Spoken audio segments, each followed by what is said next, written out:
Hello everyone! Kumusta po kayong lahat dyan guys?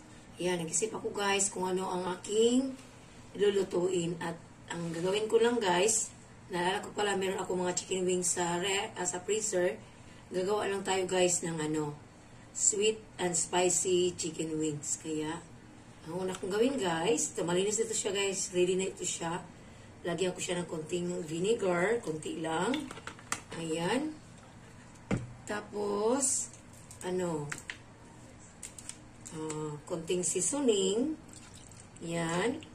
Para mas lalong masarap siya, guys. Tapos, lagyan ko din siya, guys, ng sesame oil. Ayan. Para mas lalong masarap itong gawin nating sweet and spicy chicken wings. Ayan. Katapos niyan, guys, ilalagay ko na itong garlic powder. Yan. Damihan ko para mas lalong masarap. Yan. Tapos, lagyan ko siya, guys, ng chili powder. Yan. Damihan natin. Para sa kanyang kulay na rin. Ayan. Pagkatapos niyan, guys, lagyan natin ng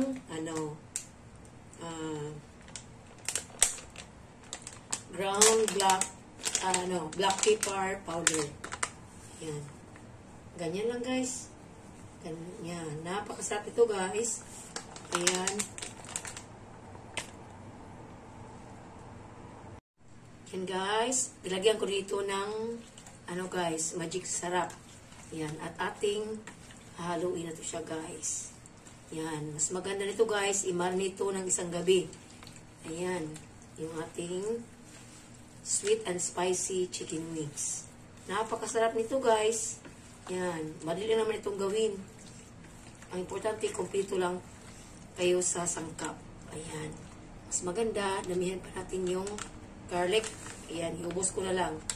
Kasi kunti lang naman ito. Ayan. Ganito lang ang paggawa, guys, ng spicy, sweet and spicy chicken wings. Ayan. Thank you for watching, guys. Bye-bye.